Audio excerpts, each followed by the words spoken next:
This video is brought to you in part by my patrons: Voyager NGC 5195, John Vinyls, Blah6, Stagelined, and Carrie Dreblow. Thank you for your continued support.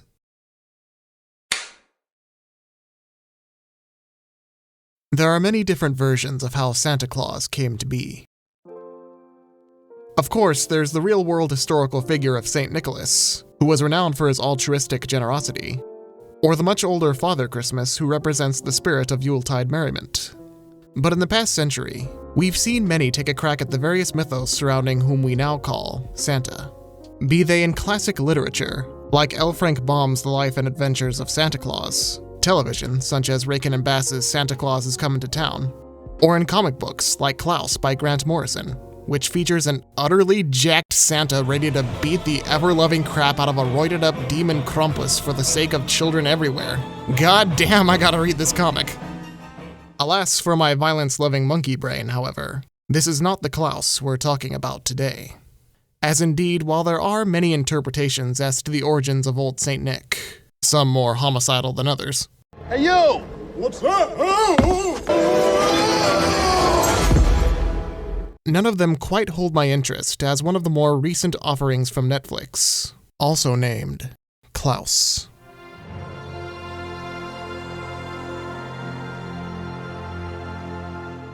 Klaus is a 2019 animated movie distributed by Netflix and made by the Spa Studios. Its figurehead, Sergio Pablos, a former animator for Disney during the mid-90s to early 2000s. Ostensibly, it posits yet another origin story for Santa Claus, or in this instance, just Klaus. Setting its tale in a dreary Scandinavian fishing village, Klaus mostly forgoes any supernatural trimmings that come with the mythos of Kris Kringle, and suggests the tradition began not from the actions of Klaus himself, but by a self-centered brat who is forced into the position of postman for the most antisocial town on Earth, at the risk of being cut off from his family fortune. Needing a paltry sum of just 6,000 letters stamped within a year, our hero, Jesper, finds a stroke of luck when he stumbles onto a scheme to convince the local children to write letters to Klaus, describing what kind of toy they want, with the normally reclusive woodsman joining Jesper each night to deliver them. Or mainly just to supervise. Admittedly, the premise of Klaus is nothing groundbreaking, especially for a Christmas movie. You have the unlikely protagonist who starts out as a self-absorbed jerk who slowly but surely starts to find the joy in giving rather than the expectation of a reward. You have the ancient feud between the two major families of the village, the Ellingbows and the Crumbs, who, through the magic of the season, learn to move past their curmudgeon and downright bloodthirsty ways, finding peace and joy in their similarities rather than obsessing over petty differences. Even the ways the movie explains how Klaus's legend began isn't anything we haven't seen in other versions explaining his origins. Throw in a surly schoolteacher who happens to be the only woman around Jesper's age for miles, and you've got the makings of a movie that should feel pretty by the numbers if you've seen even one other movie. Then again, even before I knew the general premise, I think I was primed to give this movie a chance for a multitude of reasons. Like when the teaser trailer dropped online and showcased some absolutely gorgeous lighting and super expressive character animation. Not to mention the fact that it was an entirely traditionally animated teaser on top of that. There is also the fact that I unironically enjoy most things to do with Christmas time. A festive hand-me-down instilled in me at a very young age by my mom, who has amassed so many ornaments over the years she's had to delegate them to various other trees around the house. In my mom's house, we have anywhere from, depending on, again, on how many we put out, anywhere from like 3 to 7. And where do they all go in the house? Various places. Kitchen. There is one in the kitchen. Kitchen tree, Yeah. living room tree, conversation pit tree. Mm-hmm. Well, there's one that goes in my parents' bedroom. Bedroom tree? Mm-hmm. Ooh, Christmas in Las Vegas is sexy. And mock it for its conventionality all I might. There is also a small part of me that does enjoy the tried and true jerk learns to have a heart story that is especially prominent around Christmas and the holidays in general. Hell, I'd say the most famous story of that genre is literally called A Christmas Carol, which is practically a subgenre all to itself that I haven't gotten tired of yet either. So, by the time Klaus dropped on Netflix in mid-November 2019, and I had just moved to a corner of the world that didn't feel too far removed from the snow-covered and perpetually overcast landscape of Smeerensburg, I was practically predisposed to give it more than a fair shake, even when the trailers up to this point didn't promise anything too groundbreaking in terms of story and character. Yet, for how by the numbers the premise was, that in any other hands could come off as a cynical cash grab on a traditional Christmassy story. What really fascinates me about Klaus is how uncynical it really is. Though its very suggestion that the whole Santa Claus thing started because some rich kid really wanted to get out of town feels like the exact opposite of a heartwarming story on the nature of giving and goodwill. And that all the children who write letters to Mr. Klaus and later do good deeds under the vague threat of receiving no toys if they're naughty, feels like an endless cycle of selfish motivations, people only out to get something, as Jesper suggests. There's a central thesis to the film that Klaus himself proposes to counter this. A true, selfless act always sparks another. Yes, it's true that Jesper began the whole gift-giving scheme out of his own interests, and the children are on their best behavior with the expectation of a new toy every night. But the charm of Klaus, the movie and the character, is that it goes deeper than just what you see on the surface level. Speaking on the character a little more, this version of Mr. Klaus sees him isolated from the rest of Smeerensburg by living far into the surrounding forest, leading a solitary and reclusive life before Jesper comes to call in the slim hope of convincing someone to send a letter. To Jesper, or anyone in his shoes, this lumbering, hulking beast of a man is more akin to a would-be maniac than a warm, gentle soul. His grim silence as he demands Jesper deliver a package to a house feels downright ominous if you were somehow completely unaware of Santa's MO. However, once the package is delivered, and its intended recipient marvels at its contents, we see the first glimpse of what makes this movie stand out among the countless other Santa Claus origin stories out there. Unbridled joy. With each night that passes and each montage of the kids opening their gifts to receive the seemingly limitless supply of toys that Klaus has stored in his workshop, you get that infectious spirit of giving that comes with the Christmas season. That warm remembrance of past December 25ths, wherein you received that one gift you were most excited to get. Or, as you've aged, anticipating the reaction of the gift you were most excited to give. In that vein, it's easy to get wrapped up in the cynical, materialist side of the holiday, where children make their lists of demands and be on their best behavior solely to get that shiny new thing they'll play with for a few weeks at most, before tossing it aside for the next new thing. And again, Klaus pokes a little fun with this in Jesper stoking fear in the kids' hearts. He keeps a list. The naughty list, he calls it. But what may start as a kind of selfish goal ends up avalanching into a genuine turnaround for the entire village. And it all starts with such a simple little stone. A simple fact of Smeerensburg that even Jesper quickly learns is that the Crumbs and the Ellingbows do not mix. Ever. They've been at war with one another for countless generations, spanning practically every age of history, and both families are proud of this heritage, to the point where something as innocuous as their children sharing the same toy can make the elders aghast. But why? What? See what I mean? I don't know what to do. What exactly sparked this family feud is never explained, because at this point it's doubtless that even the very oldest among them can't recall. All they know for sure is that their conflict is ancient and passed on from one generation to the next, no matter how pointless or juvenile it may be.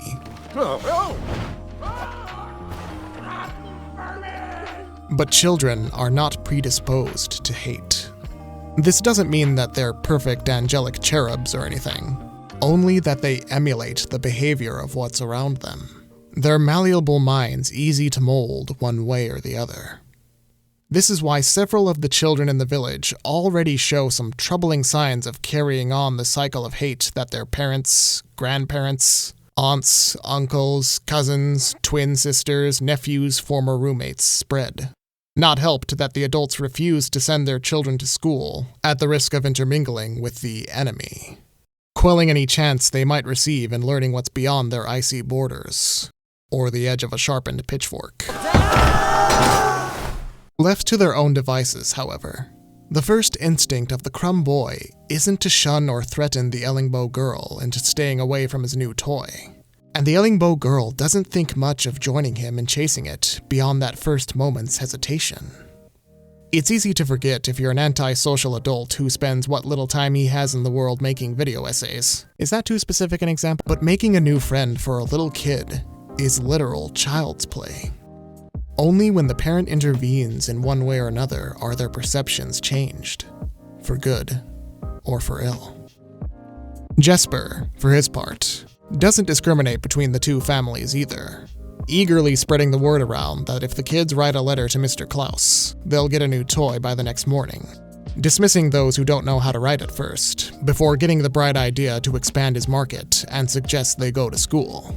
What are you doing? Telling children to go to school to learn to write? What is wrong with you? Alva, the school teacher turned fishmonger, is introduced with the clear intent of getting as far away from this town as possible, broken down by the ongoing war between the Ellingbows and the Crumbs, and having to adapt to her chosen profession being shunned by the people around her.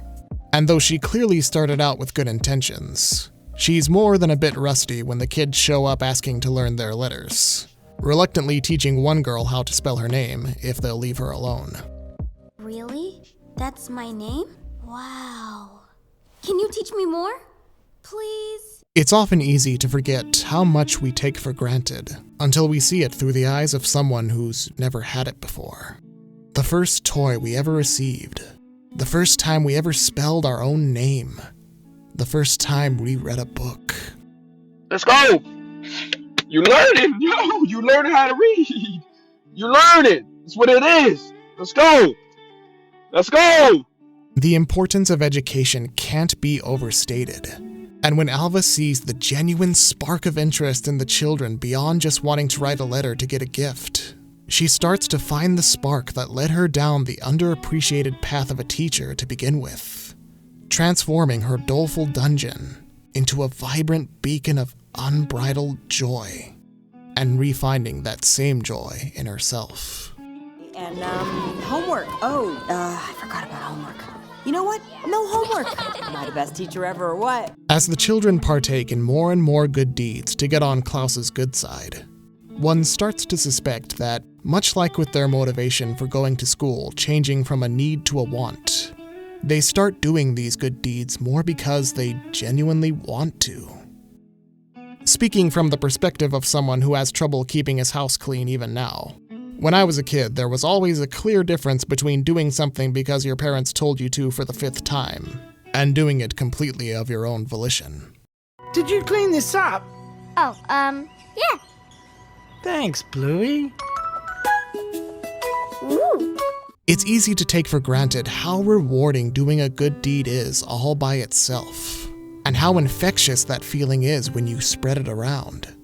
But as the kids start to make life in town a little easier for the adults, they too start to feel a little lighter in their troubles, even joining in on some of these good deeds, if nothing else out of competitive spite, at least at first. The more this goes on and the more this infection spreads, the more the initial selfish motivation is overtaken by a sense of camaraderie, community, celebration. The whole of Smearensburg coming together to enjoy the Christmas season. That sense of unbridled joy sweeping over the town like a warm blanket after coming in from the bitter cold. The bitter cycle of hate passed on by generation after generation, replaced with true selfless acts sparking another, and another, and another. Of course, not everyone is so eager to accept this change, and the leaders among the Ellingbows and the Crumbs are quick to band together in order to defeat the source of this infection that's corrupted their way of life, to stomp out the source of these selfless acts in the name of upholding their pointless traditions. So we must join together in peace to help stop this peace? Our ancestors demand it. It seems that no matter how much society wants to progress towards peace and understanding, there will always be those who choose to thrive on hatred and distrust, who see it as their duty to lord themselves over an imaginary enemy, to spread this malcontent to every corner of their lives, to everyone they know, by any means necessary. To these people, Jesper's earlier worldview of everyone out to get something holds true, and no one is ever doing something out of a sense of true generosity or kindness. Jesper believed this himself because, all his life, he's never really had to work for anything. His father is the head of a massive postal service that seemingly spans across several countries. He intentionally flunked his way through the Postal Academy because he expected to get by on the grace of his father's love and wealth. He led a very cynical lifestyle, where he thought that the world behaved the exact same way that he did, where everyone was out to get something for themselves. And, much as you'd expect from a movie like this, he's proven completely wrong. Though Jesper began the film with the most selfish intentions of them all, his nightly field trips with Klaus and the tall tales that spread from their antics eventually soften him up to the mysterious old woodsman, and vice versa. Ho, ho, ho! Wait, time out, really? That's how you laugh? And though his plan to make Christmas Eve a gift-giving extravaganza in the hopes of getting Klaus to make more toys begins as just a ploy to have the children send him more letters, upon accidentally learning an uncomfortable part of Klaus's history, Jesper realizes just how broken the man truly is. That he wanted nothing more than to spread unbridled joy through the hundreds of toys he's made long before this point, but he never got the chance. That, much like with Alva, his own joy was taken from him years ago, and he hadn't found it again until Jesper arrived. This revelation inspires Jesper to do something genuinely selfless for what might be the first time in his life, going out of his way to try and translate a letter for a little Sami girl who's been pestering him the whole movie, so that she can get a gift from Mr. Klaus too. Making it for her himself by hand, with a little help from Klaus for good measure, and eagerly waiting for her to wake up and open it. Seeing the look of pure, infectious, unbridled joy as she takes it for a test run. That joy spreading through his own icy heart as he watches her take flight. It's all of this and more that's made me come back to Klaus every holiday season for the past 5 years. Its yearly rotation as sacred to me as some of the other hallowed classics like The Muppet Christmas Carol or How the Grinch Stole Christmas. And much like with those examples, the crux of my affection for it stems from an uncynical appreciation for the unbridled joy of giving. The sentiment you always hear around this time of year, but oftentimes don't really believe because of how selfish, cynical, and cold the rest of the world is throughout the other 11 months. It truly does feel like everyone is just out to get something, especially nowadays when there doesn't seem like much to celebrate for fear of the looming future. How can you earnestly talk about goodwill towards men when it feels like you have none left inside you? But that's where movies like Klaus are at their most vital. In its central thesis of a true selfless act always sparking another, and its transformation of a surly and hateful town into an inviting and joyful utopia, you start to believe that maybe there is some good left to be found in others. It may take a while to find, sure, but if you take the time and make an effort, the people who you thought were an enemy are just people trying to live their lives the best way they can. I've known plenty of crumbs in my life, and I'm sure I've behaved like an Ellingbo at the worst of times, too. I don't know why I just assume I'm an Ellingbo, but whatever, I vibe with them for the purposes of this analogy, I guess. But if I have one little spark of hope for the future, even in these uncertain and hate-filled times, it's that this feud between us will eventually give way to knowledge and empathy. to thinking of what we can give rather than what we can get. At the risk of sounding like a corny Hallmark Christmas card or the worst John Lennon song, I think I need to believe that there is more of a chance that people can change for the better, rather than believe that it's always going to be like this. So cynical, so joyless. I'm not naive, of course. I know there will always be those who want to stamp out joy for the sake of their own agendas. But if Klaus can teach us anything, it's that with time and understanding, these voices will only get smaller and smaller. And the unbridled joy that comes with the cliched spirit of the holidays can spread its infection to every corner of our lives. Not just in December, but every month, every week, every minute of every day. Happy holidays, everyone. Be good to each other and to yourselves.